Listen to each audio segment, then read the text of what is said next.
See, when we New Orleans, or Wobbs, as some folks like to call us, when we start saying we believe in Jesus Christ, and they say, y'all don't believe in the same Jesus Christ we do, we say, you're right.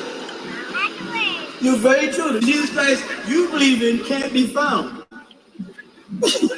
And that's why you still are believing in him. The Jesus Christ we're talking about has been found. If you find the Father, you will find the Son. You follow that? You're right. We may not be talking about the same Jesus. We're not talking about a little Jewish boy 2,000 years ago. You're right. We're talking about the one that's on the wall. Like Daniel said, the writing is on the wall. We're talking about the one you can see, hear, taste, smell, and feel. We're talking about the Jesus that y'all are now having to bear witness to. We're talking about God the Father, God the Son, and the Blessed Mother, but they are found, no longer living in a mystery. Otherwise, the statement in the Bible, you shall know the truth, and the truth shall make you free, is bull. Because to know the truth, I'm not working on belief or faith. You see what day and time we're in? Oh, by the way, that's another thing they don't like. They don't like when we use the word God. They say, no, they believe in more than one God. And then they say Father, Son, and Holy Ghost. And then they say, but they're all one. You know, like an egg. There's the shell, there, right? There's the baby, and there's the yolk. See? All three in one. I say, and becoming. And when they're becoming, that's not the finished product. The egg is not the finished product. The egg is a process going forward to becoming something. So you're telling me God is incomplete in the Trinity and he's in the process of going to become something? What is it he's becoming? Where is he going? But in ancient Egypt, we no longer have to look for the mystery. We no longer have to be banging on doors and hoping that the truth is behind them. They all prayed and screamed and cheered and hoped that their form of Jesus Christ would show up in the year 2000. They were set. They were happy. You remember them? When all telling Jesus coming now, we were like, yeah, right. Jesus was coming by the year 2000. You know who ended up coming? Osiris. He did come because the Egyptians dug him up and found his body. It's not a myth no more. He did come. How are they going to deal with that? And if he came, who else came? Isis came. Or Acid. And if Acid came, who else came? Horus. And if that's true, then the story of Jehuti being there, Satuh being there, all of these other men and all these other people that are on the walls in Egypt that they kept telling us were paganistic myths are becoming real. Can we deal with our own truth? Or do we continue to live in their lives just because we're adjusted to it? Just because it feels comfortable to us? Are we willing to stand up and face the facts and tell people we found Christ, which was being interpreted the Messiah? We found a man who you had us worshiping, but you had us worship him in what? In your image. And we were warned in the book of Revelations. They described the devil to us. You know how you know they describe the devil to you? Because when they describe Christ to us, and Christ is the Son of God, check it out, man. They describe Christ, right? What they say? He had hair like lamb's wool. They describe someone who's colored. So if he's the Son of God, and that's his description, I don't have to ask you for the description of the devil. Because I know the devil is going to be the opposite description of God. I don't have to ask you what the devil look like. I got the devil here and God here. Do I have to look in that direction if I see God? No. You may not like to hear white people are the devil. Especially when you're in a country ruled by white people for a little while. We may not want to digest that. That's kind of frightening when every sheriff, cop, police, teacher, fireman, judge, lawyer, and most people with money are all Caucasian. Now, that don't mean all Caucasians are devils. So we got some black devils, let's be real. Must I go there? Because every now and then you start talking about Caucasian, being devil. Black people start thinking that they ain't devil. I know a whole bunch of nigga devils. Devil is doing his work, y'all, 24 hours a day, fighting our families amongst us. That's why Jesus said what? Who betrayed Christ? His own. They may have betrayed him to the Romans, but they were his own Jewish people who came to him, so-called Levite priests, and said, you know, we don't stone you for the fact that you say this. We stone you for the blasphemy that you say you're the Son of God. Right in St. John, Jesus answered and said, well, isn't that written in all you the children of God? Isn't that not in the Torah? Isn't that not in the book of Psalms? Didn't David get this? Didn't it say in the law, all you the children of God, what? Ilion El in Hebrew. Those me off in English. Right? You may be a God, but you are son and daughter of the Most High. That's God's way of saying, you can be as cocky as you want to be, but don't start thinking you're me, because I will, push you down the stairs a couple of times. God has a way of pulling the rug up from under you when you get a little too cocky. Right now, Muslims go to Mecca and they're all getting this God complex. Everywhere they go, there's a plague. There's a disease. There's something that collapses. Why? You know why? Because them Muslims are out there taking God's laws in their own hands and justifying terrorism and saying Allah said do this. Allah said do that. Allah makes rain, hail, snow, and earthquakes. He don't need you blowing up no buildings. If Allah is God, he has the power to blow up a building if he wants, don't you think? But a whole bunch of guys are sitting around who are bored after they done read the Quran and fumbled through the Hadith, ate a couple of dates. I know, I've been in them type of circles in the East. They ain't got nothing else to do. They heard the Quran everywhere it can be recited, in every direction you can take it, and they are bored. The real Arab is all wrapped up in the Quran, and he's waiting for fire and brimstone to come and him going to heaven and get black-eyed maidens. That's all he's thinking about. But there's another group that are bored, and they take Allah's job into their own hands and say, I have the right to do this. That's what's going on in Israel right now. The Jews want Solomon's temple. The Muslims say, we call it Masjid al-Aqsa, and it's ours. The Jews said, no, if the Quran says that it came from the Torah or the Old Testament and the Injil, the Revelation, the Evangel, then this is really our building. Correct? You hear the conversation? And people are getting blown up and killed because of that. You know where the mistake comes in? Huh? It doesn't belong to Muslims or Jews. It's Baytullah. It's supposed to be God's house. That's where the problem's coming in. You're fighting over God's house. You're claiming that this holy temple in Jerusalem is God's temple, but the Jews say, no, it's our temple. Muslims go, no, it's not. And the Christians are afraid. They in there too. They ain't strong enough for Jerusalem to say, no, they really get hurt. They say, they're going, and now there's people over there blowing each other up and killing each other. You follow? Only because they're dealing with faith. Only because they're dealing with belief. Because they haven't sat down at a table together and said, let's go through the scriptures and see. First, let's see if the scriptures are true. These people are killing each other over faith and belief. And if you came to them with the truth, they would panic. That's why I wrote that book, Jesus Found in Egypt. I want to see how they get around it. You know me, I write books just to see what happens. You know what I mean? I just write a book, let me see 360 questions to ask the Muslims. I just want to see if they can answer. It says 360 questions. And the Israelites over here going, where's our book? Anybody else want a book? We got one for you. You can ask anybody 360 questions. Whether or not the answers was important. And the answers are coming out of nature. The truth is manifesting itself in front of us. But we're afraid. Tamahus, another word for Caucasians, have Egypt on television every week. They're on their third mummy movie.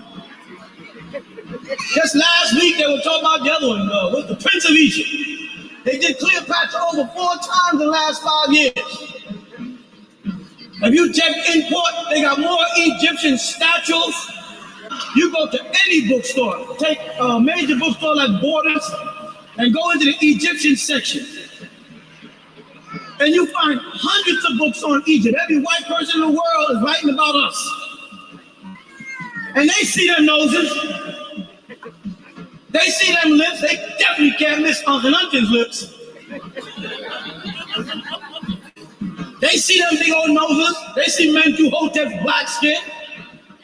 When they cracked open in Almond's tomb, they saw two black guys standing like this.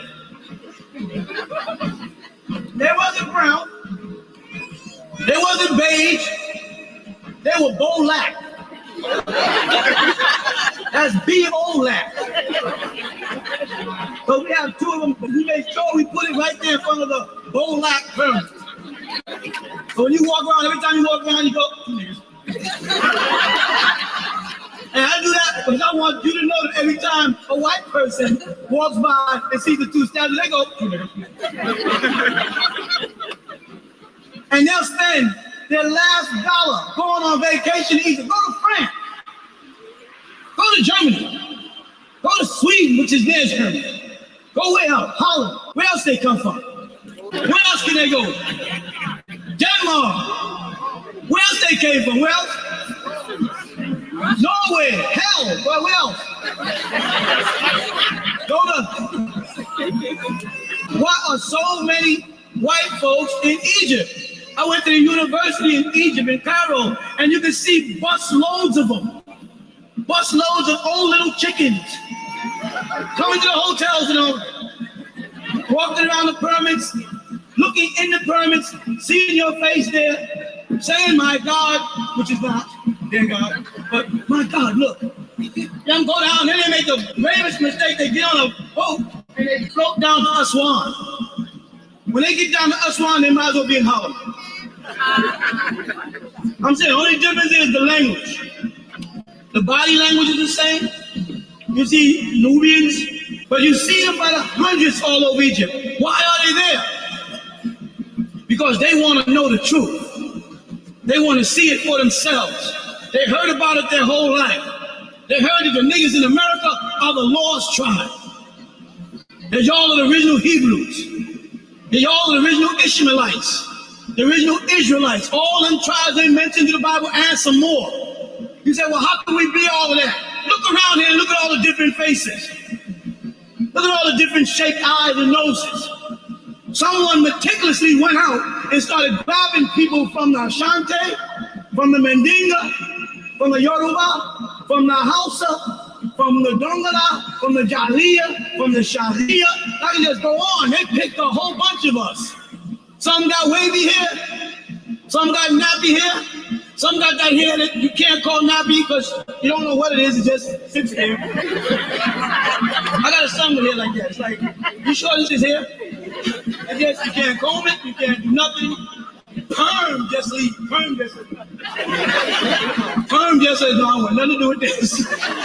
You ever see people here like that where each knot look like they screwed it in one by one? And then, I don't know what South Africa they came. I ain't seen them. The nappy headites or something, I don't know. But we have people with every texture hair, every shaped nose, every color eye. That's because some of y'all are Israelites, some of y'all are Ishmaelites, some of y'all are Nubians from Egypt. Some of y'all was born here from Congo, some of y'all from Kenya, some of y'all from Uganda, some of y'all are Ethiopians. Y'all are made up of all them tribes. If you, let's say, scan through a book throughout Africa, you start seeing people like, shoot, they go Ralph. Am I lying? You be like, they look like Ralph. You walk up and say, what's up, Ralph?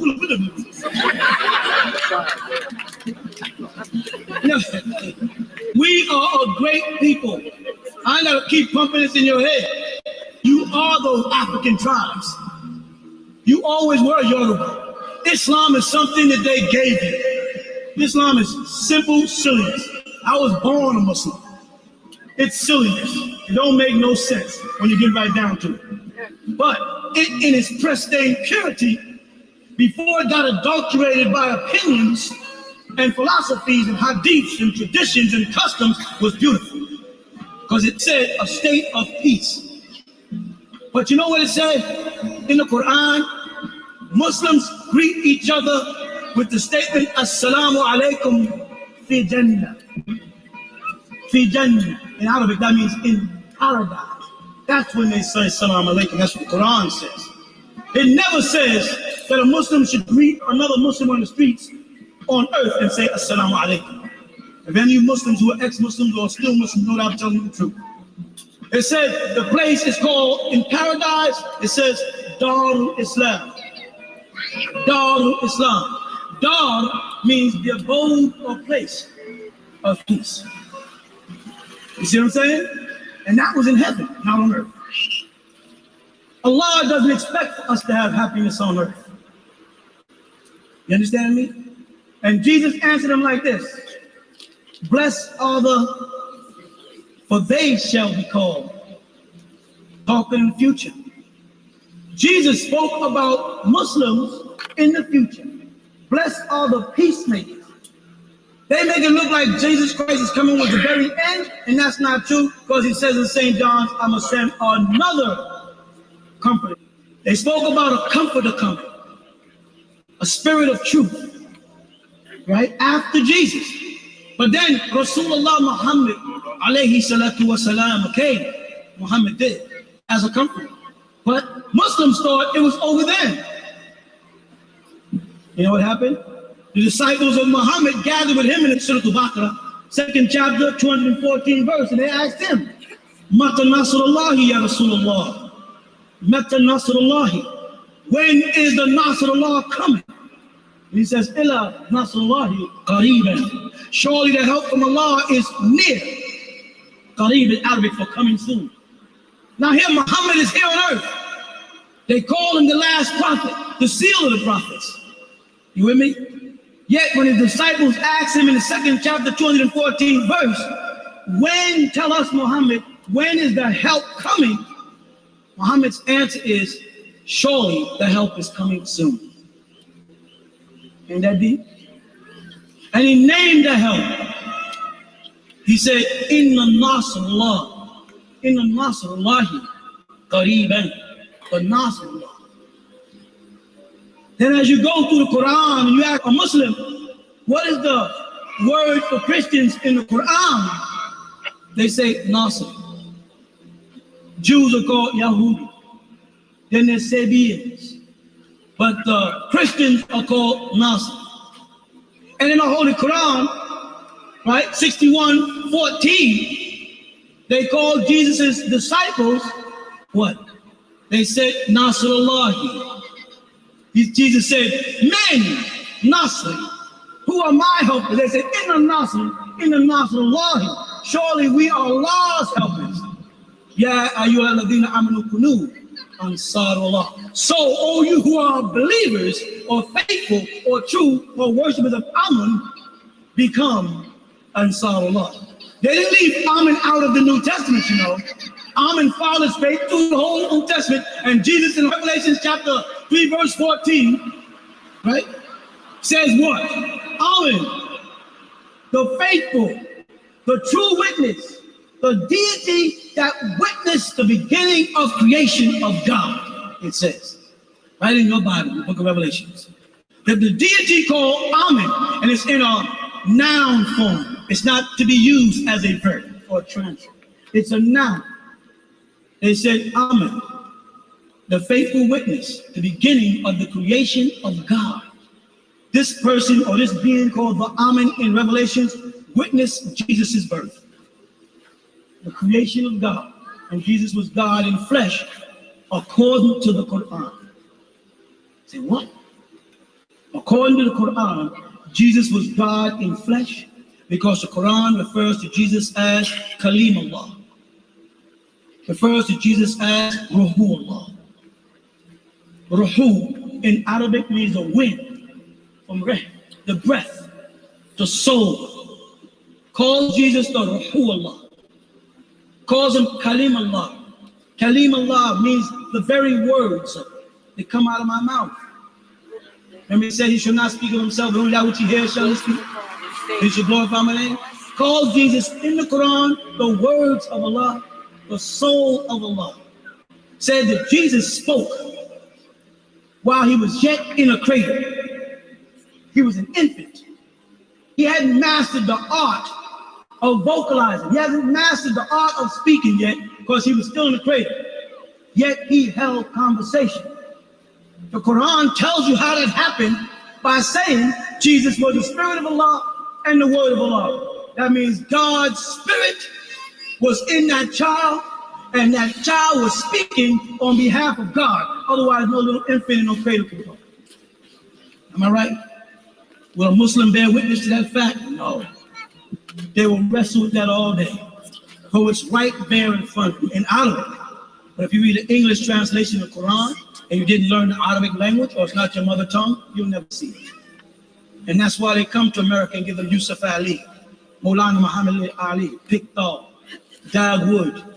And they could have spent the years that they were Muslims. The Arabs could have built universities with all the kind of money they have and made sure every American Muslim was fluent in Arabic. You know what their greatest fear is? One day somebody's going to do an online Quran the way they did an online Bible. Understand? We can look at every word and see its true meaning. Because the moment people can analyze a Quran like that, that's the end of Islam as they know it. None of the practices that they implicate today would show up. Nowhere in the Quran does it tell you to touch your hood, to sit on the floor and point your finger like this. It's not there.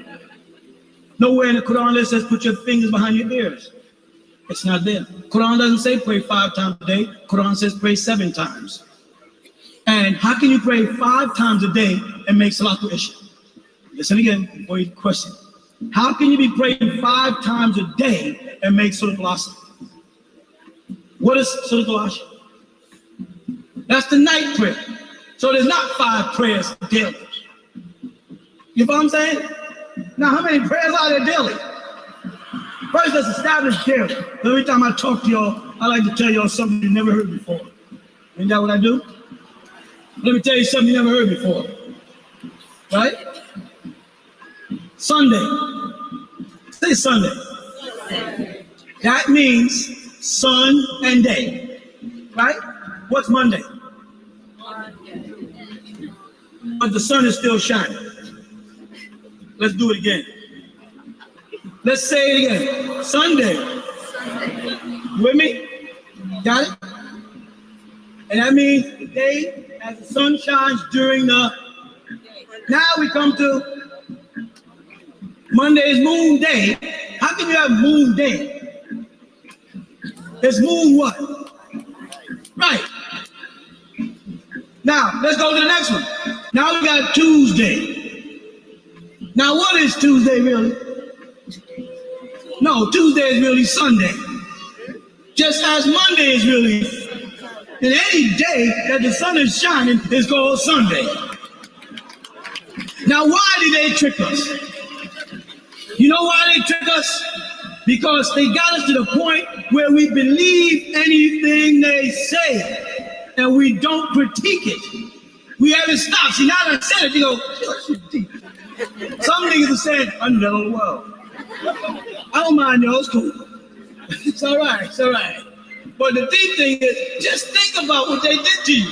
You been walking around and see me Monday morning. All right? No, but yeah, meet me Monday night. Meet me Monday night? Say Monday night. Ain't something wrong with that in right knowledge? How can you have a Monday night? Is there such thing as Sunday night? No. Once it becomes night, it's no longer sun. So now we have to change everything in our vernacular around and say stuff like Sunday and sun, right? What? No, Monday night is in the morning.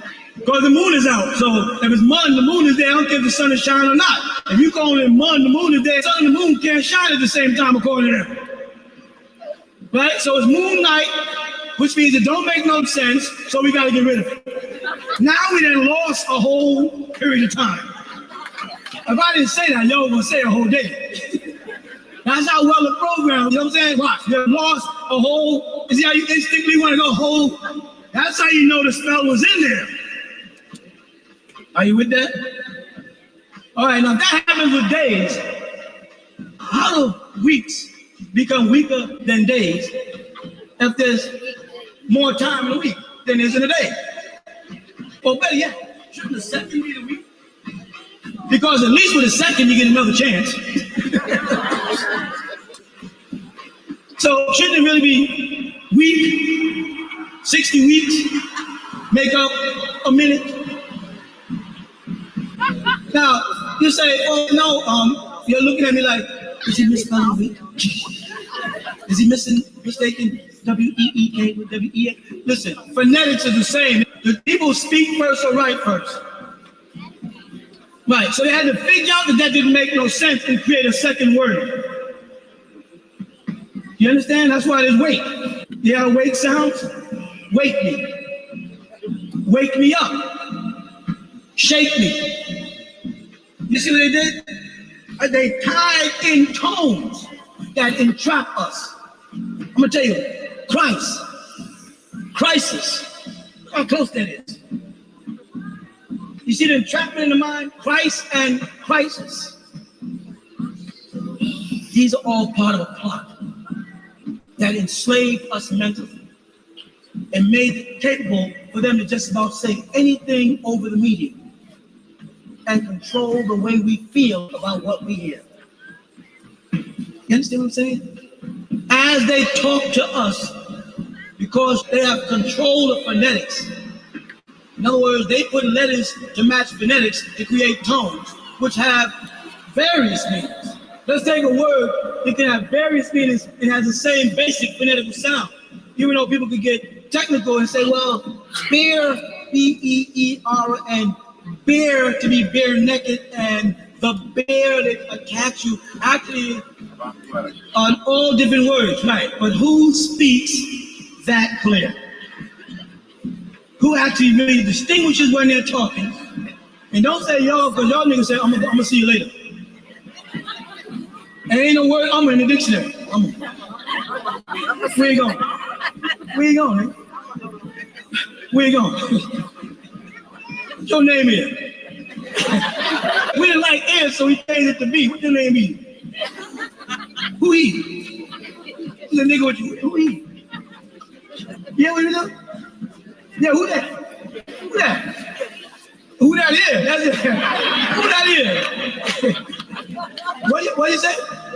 What you say? Which way you say? What you say? But that's all done purposely. Tones. Because that's why you can listen to certain music and it can make you feel sad. If I put on some calypso, everybody gets a certain feeling. If I put on James Brown, you could call James Brown country. And you could be city slick nigga. But James Brown will make a city slick nigga pat his foot. Something about the magic of James Brown's rhythms that make you start doing it. Certain musicians got magic. And they can get on out. Michael Jackson, for whatever he turned out to be, he had beats that I don't care who you are. You can say, I don't like him. I don't like what he did to himself. He cut off his nose and some nigga with a perm saying, he cut off his nose and he bleached out his skin and he got 3 holes in their ears up there. Ain't no reason for him to do that way. You can say that there, but when his music starts playing, like Billie Jean, you be thinking like, am I lying? Or is that the truth? That tells you there's some magic in music. That means there's some magic in tone. And that's why there's a concentrated effort to remove our languages from us and have us speaking English. They don't want nobody who speaks Spanish speaking Spanish. They don't want no Latin speaking people because there's tones in the language. Not the way we're speaking it in Harlem, where we done mixed in English, but the way our grandparents spoke it. And most of the kids couldn't understand it.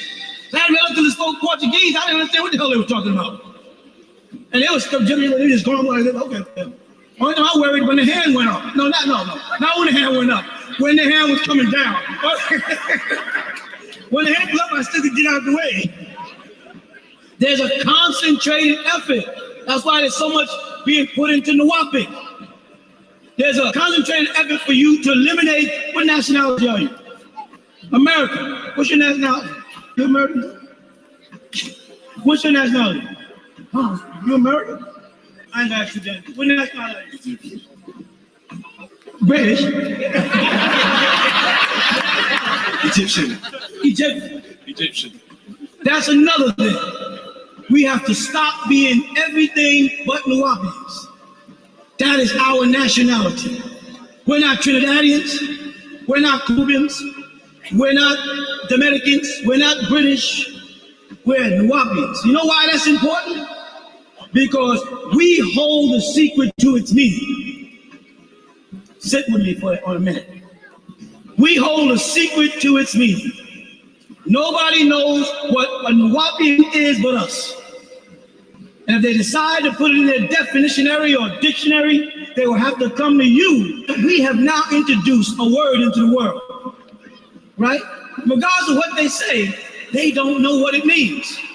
They actually sound right reasonable. That doesn't mean sound right reasonable. You're right, it doesn't mean sound right reasonable. But we're not going to tell you what it means until you tell us what Caucasian means. Do you understand what I mean by that? Because what you're reading in the dictionary doesn't necessarily mean that's what Caucasian means. Just because there's a mountain between the Black and Caspian Sea called the Caucasus Mountain, that doesn't mean that's what it means. And as many words as we capture the meaning of is how we establish ourselves. Because they have to come to us to ask what we mean when we say Nwaki. When we say Rahubat. They say, what does that mean? It means Rahubat. What the hell does hello mean? I mean, we know about hello, we know about that, but other than that, hello means what? Hello, right? Hi. Well, no, it depends. No, I got a friend, he's a different kind of high. Nah, he's always high. I'm talking, you know what I mean, the greeting. You introducing that. You bothered them with the word anu. What does this God y'all call anu? And you know, in the Bible, they showed them in the Bible. There it is right there, anu. Pagan. He say, define the word pagan. You know what pagan means? Jamaican. How? It means Jamaican. You know why? Because Jamaicans are yard people. Yard gal, yard man, and the word pagan means in the yard. Look it up in a dictionary. It means in the yard. So all the Jamaicans are pagans. Now you do that because in doing that, you dissolve his plot. You follow that? When he calls you an atheist, you say, atheist, other than what? You know, hey, what's atheist? I'm against Theos. Well, shouldn't be a God. In America, you can't be an atheist in America. I know that sounds nice. You can't be an atheist in America because the word Theos is a Greek word. And nobody's walking around here speaking Greek. So how can you call me an atheist in America? What would you have to call me? A God. A means against a God. So a God. And that would be wrong because God is a German word, Hut. So you'd only be able to call me an a God if we was in Germany. So what am I?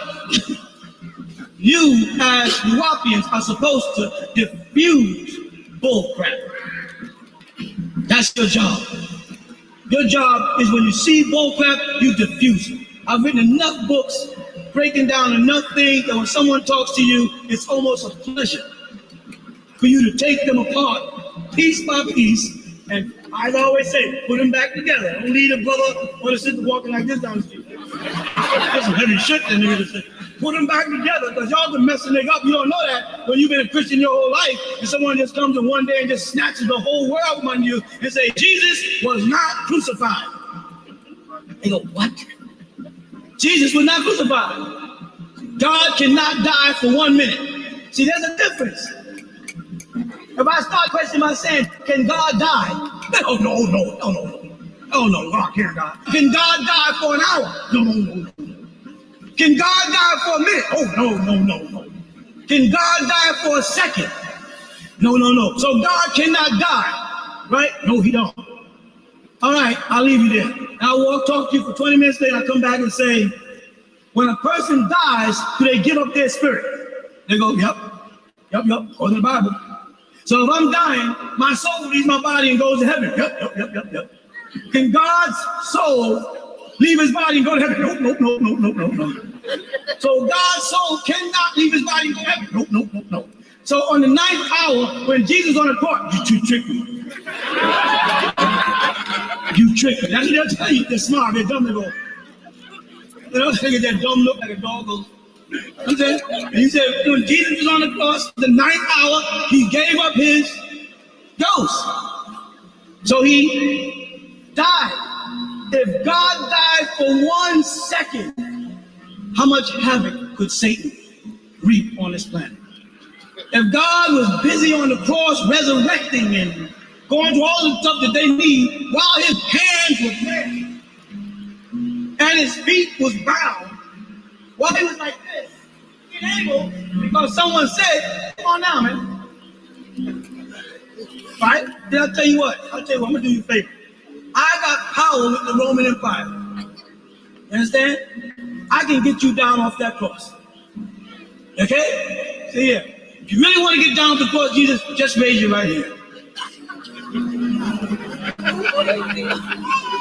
That's all. Raise that right hand, you down here. For the whole purpose of nailing him to the cross is to make him immobilized, right? Make him unmobile. Can God ever be unmobile? You don't have to approach the God not being crucified by Jesus, because if you identify Jesus as God, then you are attributing things to him that are impossible and still remain God. Right? Because God can't be immobile. God cannot be confined to any one place at any one time. God cannot die. God cannot be born. You follow? God cannot give you anything. You understand what I mean by that? God cannot give you a thing. Not even intelligence. What has God given you? Nothing.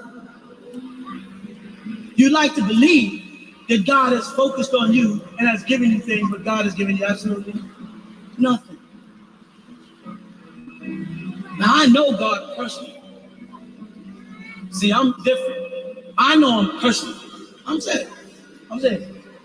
He lives, but he moves around a lot according to them. Sometimes in church, sometimes I live on the 3rd floor, right? God lives on the 4th floor, 2 doors down from me. That's where he lives at. And I go by his house every now and then, I talk to him. And I say, God, that's what we call him. And now, who here don't believe it? Who here don't believe that I know God, he lives on 2 floors up from me, a couple of doors down? Who don't believe it? Oh, look, this one over there. Yo, man, I'm not kidding. He just was walking over there. He's sitting down right over there. He's sitting right over there between that pole. Hey, God, he's sitting right there. Now, who don't believe it? Why not? Huh? Can you prove he's not over there? Okay, tell me who God is to you. I am God. The people around me. You. Anybody who's in control. I knew. Hakaloo. Dog. It's all the same as everything. So yeah. So he's not over there?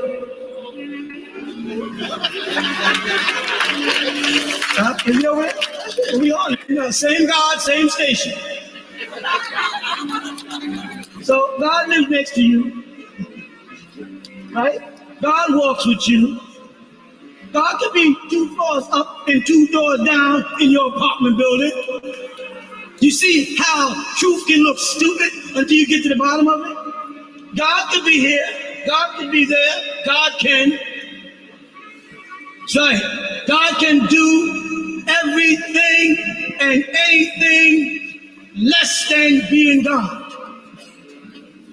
So even God in his mercy, you heard these years ago, and his wisdom has left room for the intelligent. You know what I'm saying? By saying I could do anything but be less than myself and still be me. He left room for you to indulge the thought. That's how merciful he is. because he could have sealed it and made it impossible for you to even imagine that. But think about that. God can do everything but be less than God and still be God. Is that right? Can God be less than himself? So he left something that he can't do. Otherwise, you wouldn't be in his image and after his likeness. The only difference is there's only one thing he can't do and millions that he can. And there's millions of things that you can't do and one that you can. And what's that one thing? Acknowledge God. Did I lose you? The one thing God cannot be is less than himself and still be God. That's the only thing he cannot do. And he put that there purposely. That's the one thing out of millions. Put you on the opposite side of that. Yeah? What do you do? I can think of a million things you cannot do. But there's only one thing that you can really do, and that's accept God. You know what? That's important, because if you don't accept God, nothing else here is happening. Nothing here is going on. There are no clocks ticking. There are no lights coming off and on. There are no babies crying. There are no flowers growing. You with me? If you don't accept God, if you don't accept the existence of a being that makes things happen pre you, then you have not accepted anything. If you accept that one thing first, then in fact you have accepted everything. That's what it means by the all. God is not in the all. God is not of the all. There's no definite article attached to all. We are the all. God is all. That's why the prayer went, I am in the what? Love of the all first. Y'all check. Make sure you got the first. All. The definite article disappears. I am in the love of the all. Then it comes back. All love is in me. So God, who cannot be contained in the universe, can fit in the hearts of every one of us, yet not there. Yet not there. What do I mean by that? God exists within you, yet he's not within you. If he was, you couldn't do the wrong thing. You know what I'm saying? But the day that you accept God and let God take control of you, then you won't be able to do the wrong thing. And the day that you do the wrong thing is the day you evict God. Are you ready to be that deep? I don't think so. I don't think so. I don't think any of us are ready to be that deep. I don't think any of us are ready to walk that path where we cannot make a mistake. Are we? I don't think so. There are people who will tell you they're ready to embrace God in the totality of God. But if you embrace God in the totality of God and let God take control of you, then you can't make another mistake. And the disappointment is he doesn't go backwards. That will be going against his nature. So don't open up to God until you're ready. Be on the path to God. You understand? Be building a better character. Be becoming a better person. But don't open up to God until you are ready. Because the day you open up and he gets in, you can't close the door. Because he says, I open the door and what? No man shut it. But I've been preaching, teachers, telling this congregation, open up and let God in. You need God in you. They're banging tambourines in churches. Thank you. And asking for God to possess them with the Holy Ghost, as they call it, or the Holy Spirit. Right? But the moment you are filled of the Holy Ghost, then you are pure. Is that right? And you can do no wrong. And if you do wrong, you're doing wrong by God now, not by man.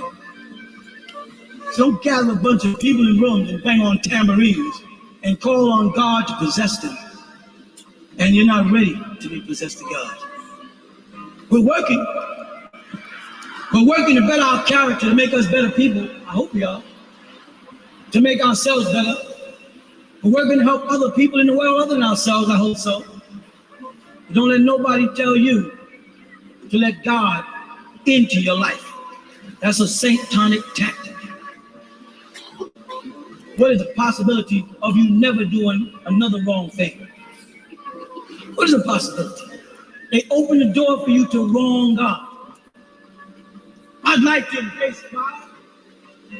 I'd like God to take control of my life. But can I take control of the range when God's taking control of my life? You say, well, if he's in your life, then everything is straight. No, because you still have willpower. Something that you want.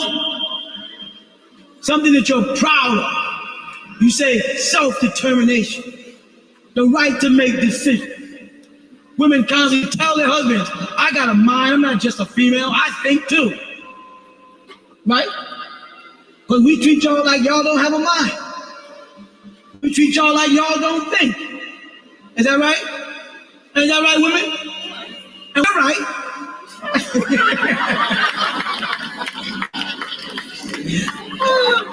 Did y'all fall for that one? I tell you.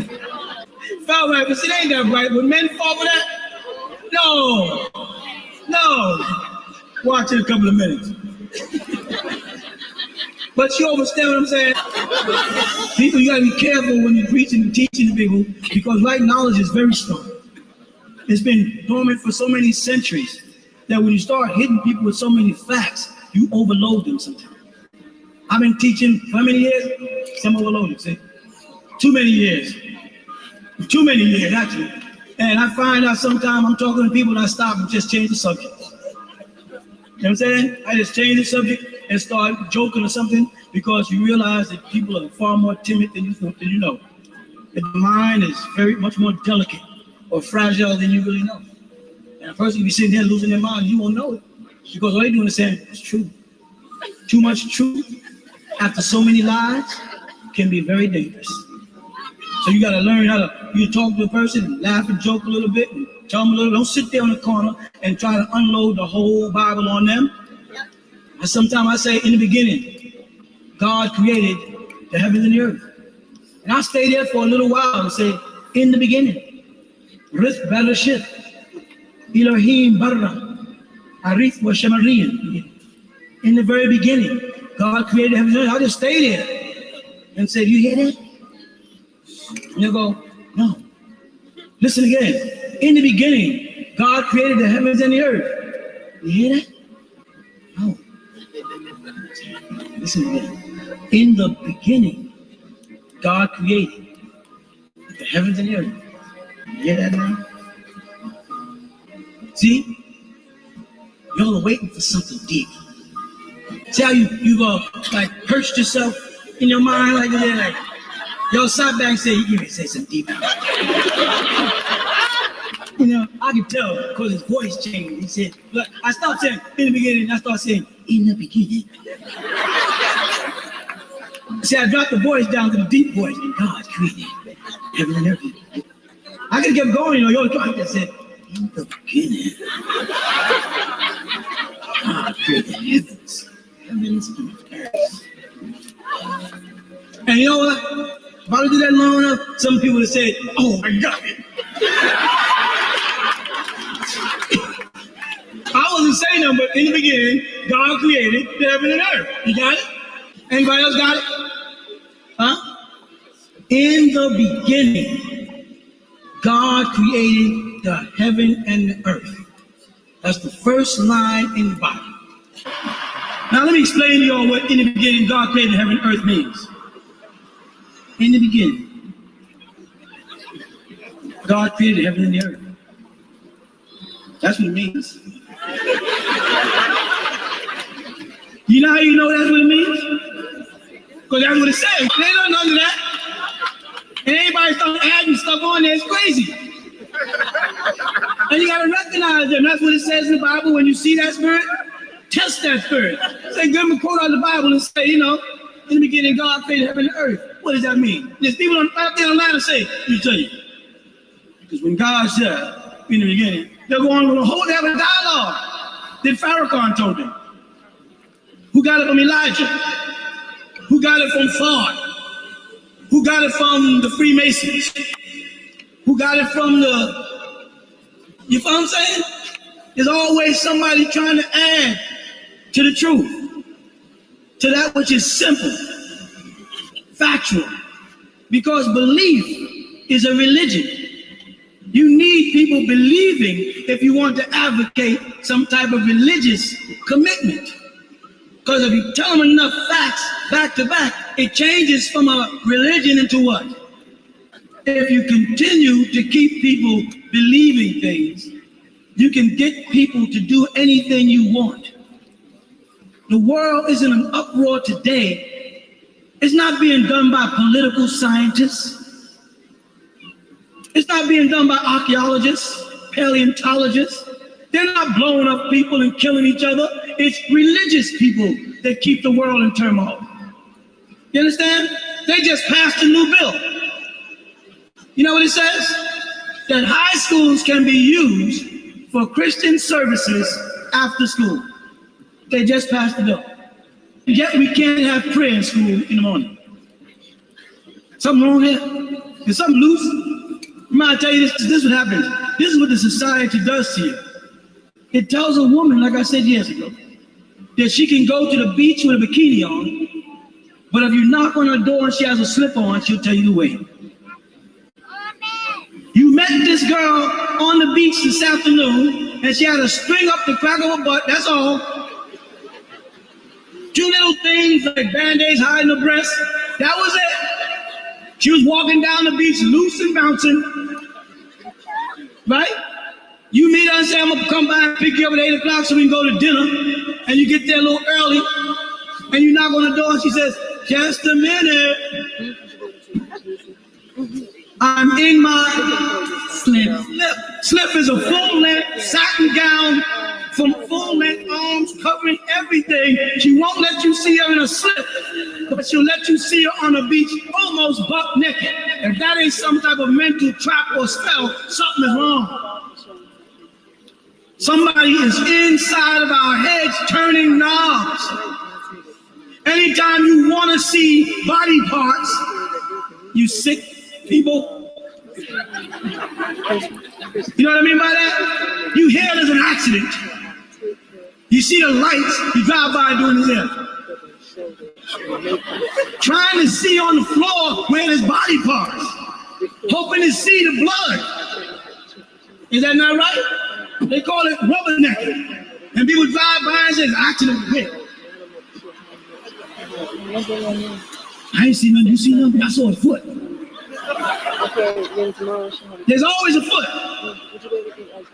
Because shoes have a contract with God that they only stay on people when they're walking. I'm serious. I know I talked to God. He lives upstairs 2 doors away from me. Did you notice that? Whenever there's an accident, shoes have a way of getting out of it. Person can be knocked up in the air 30 feet, shoe be right there. I don't care if he was shot, hit by a truck, fell out of a plane. Niggas drown, their shoe be up on this right up on the right up there. Niggas didn't have to do it. What is it that shoes have a special pack where they manage to get out of a situation? Probably if the nigga stayed in his shoes, he wouldn't have an accident. That's an abstract reality. That's an abstract reality that you laugh at, but it's real. And you can't explain it. Like your obsession with seeing someone hurt. Or this movie is guaranteed to scare the hell out of you.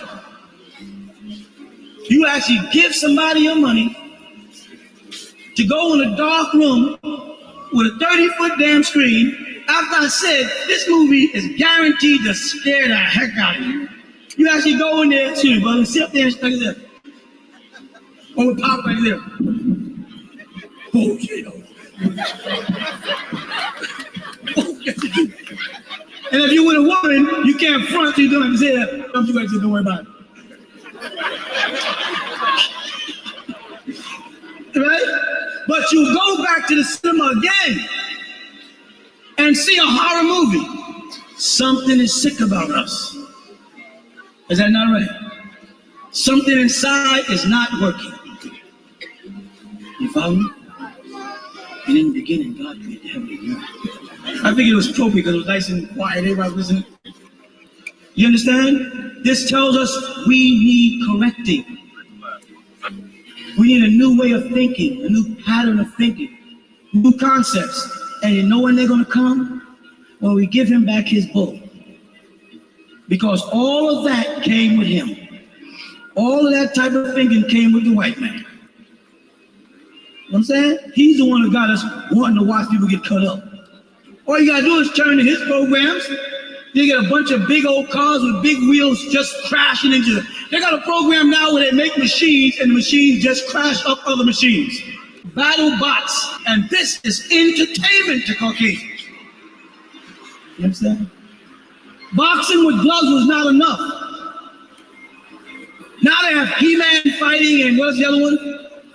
Where they actually get in the ring, people, and fight bare fists, right? Tough man contests. Regular boxing was no longer fun because niggas were winning. Golf ain't gonna be no fun soon with Tiger Woods around. You understand? Now they got 7 brothers in hockey. We talked about that years ago. They gave 7 African spears. 7 Africans with spears on ice. You understand what I'm saying? And you know a nigga with a stick in his hand with white people coming at him on ice is not going to be thinking about a pump. But I bet you within a couple of years, we're going to have some black hockey stars. The #1 chess champion in the world is a nigga. That's right. Is that right? What is happening to his system? You know what's happening? We're breaking away from it, and the divinity is starting to develop in us. And as the divinity develops in us, you know what we're doing? We're using that old black magic to pull sarcophagus out the ground. We're bringing Osiris and them back to life. Because now they're talking about Osiris in Egypt. And as they talk about the discovery of Osiris, Muslims are getting mad. So they go to China and they think by tearing down a Buddha statue, they're going to tear down Buddha. And all they did is brought the world's consciousness to Buddha, who didn't even know there was Buddha statues in Afghanistan. And then some people didn't know who Buddha was. And then they said, who's Buddha? Who's the statue they tear down? And someone had to explain to them who Buddha was. And what they did is advocated or propagated Buddhism in the stupidest way. This is what's happening to us right now. Egypt is coming in. It's coming in fast. You follow? You're on the wall. No doubt about it. You have any doubts about your face being on the wall? No doubt about it. You found who you are. Give up all other nationalities, all other races, and say, I am a Nuwaubian. That's my race. That's my nationality. What's a Nuwaubian? Me. Well, I know some people who are from Dominican Republic who call themselves Nuwaubians. They are Nuwaubians. They just happen to be born in the Dominican Republic, but they're Nuwaubians by race. Make it a race.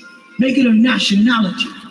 Doesn't mean you're not respecting the American government when here or the British government when you're there, because if you don't do that, then they have laws to restrict you or confine you or call you subversive or anti-this. Well, everybody's anti-everything who thinks in this country. But be a Nuwaubian, learn the language, get the language into the kids. You know what I'm saying? Because it'll be interesting one day when you're just walking along and you just start talking in your language to your kids. In Nuwaubian, you look at a Caucasian's face. We've done it before. They go, excuse me. Say what? Where are you from? Brooklyn. No, I mean, originally. Oh, Wish we could have a Brooklyn. What language are you speaking? Ancient Egyptian. What? Gladys. Right, do the thing. These niggas, these people are speaking their own language. That is the birth of a nation. Do you realize that those children will have an accent? If you start them speaking their language now, they'll have an accent. Do you know that the ancient Egyptian language is put together in a way that if you master it, you also be simultaneously mastering Arabic, Hebrew, Aramaic, Ge'ez, and Amharic simultaneously? That the bridge to those other dialects are as simple as learning their alphabets and how certain vowels are shifted? Phonetics. That you'll be able to speak to an Arabic or Hebrew in Hebrew, which is no such thing. We'll go for the time being. You understand what I'm trying to do?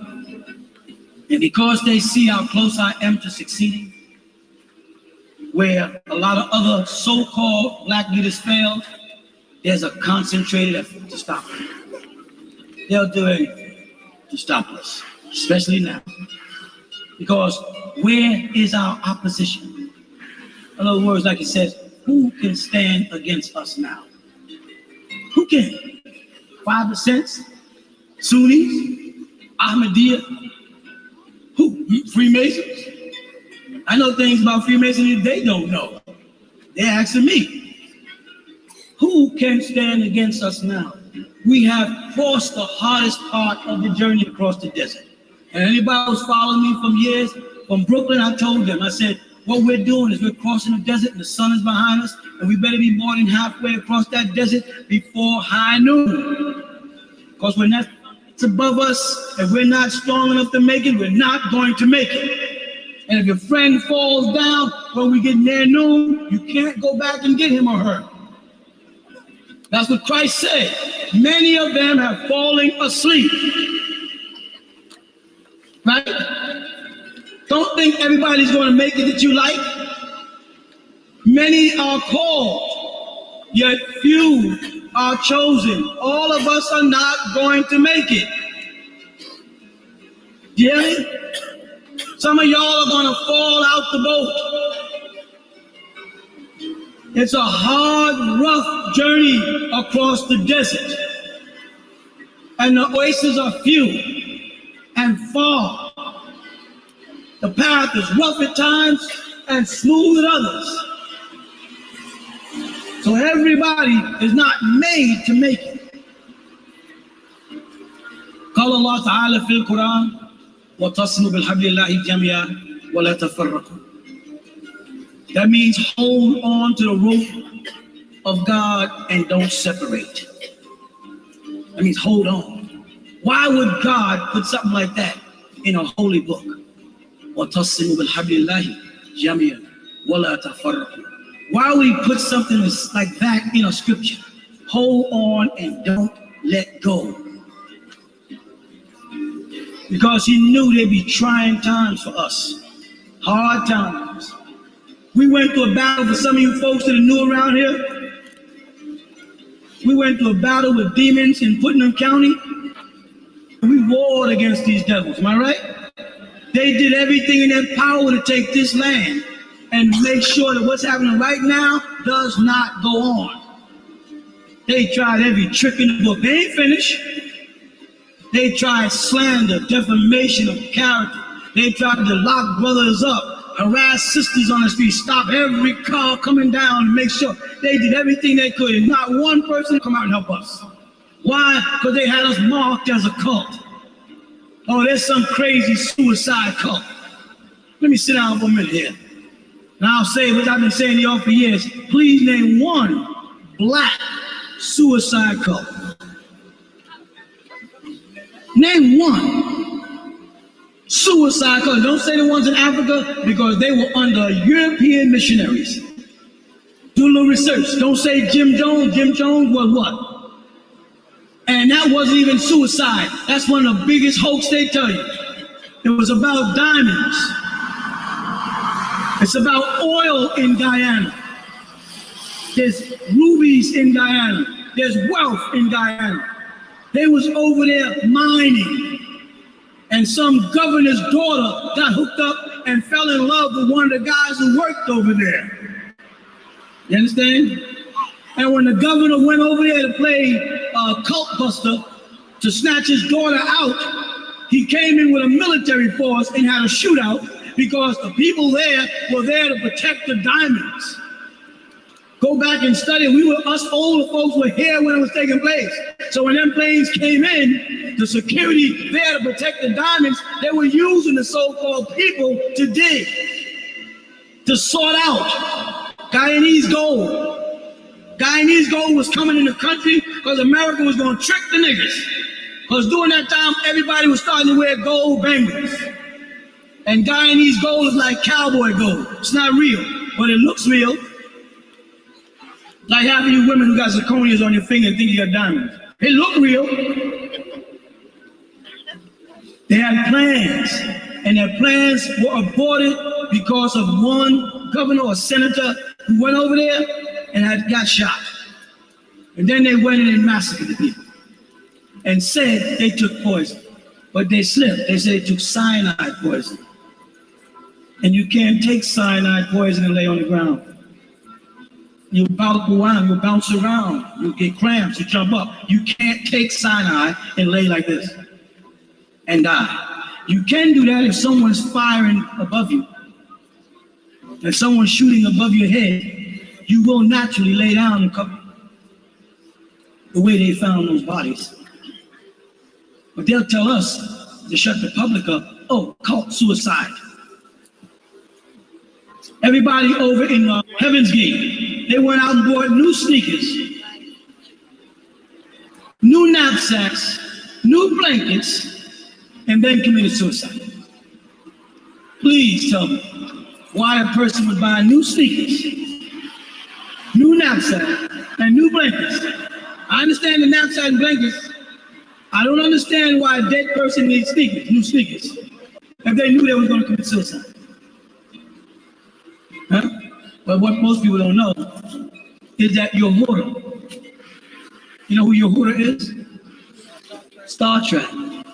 Her brother was a part of that group.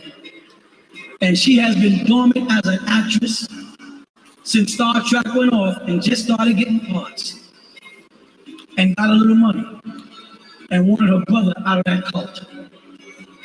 You understand? Because her career was in jeopardy of her being exposed to have a brother that belongs to what they consider a fanatical cult. And because she's a religious icon in America, to be a part of Star Trek, you're like a god or a goddess. They did her a favor and wiped. I'm not saying that guy wasn't crazy. They made sure they got a picture where you saw him looking crazy. They killed those people. And then, religious cult, suicide. That's what they were saying about us. Oh, we're afraid that we heard they gathered around the pyramid over there, and they're going to, the year 2000, he's going to command them, and they're all going to commit suicide. I said, that's because y'all don't know niggas. Yeah, I know I belong to a cult. We're doing this here. I'm in love. They said, we're going to commit suicide. That shows white folks just don't know niggas. So nigga, we ain't into suicide. Good night.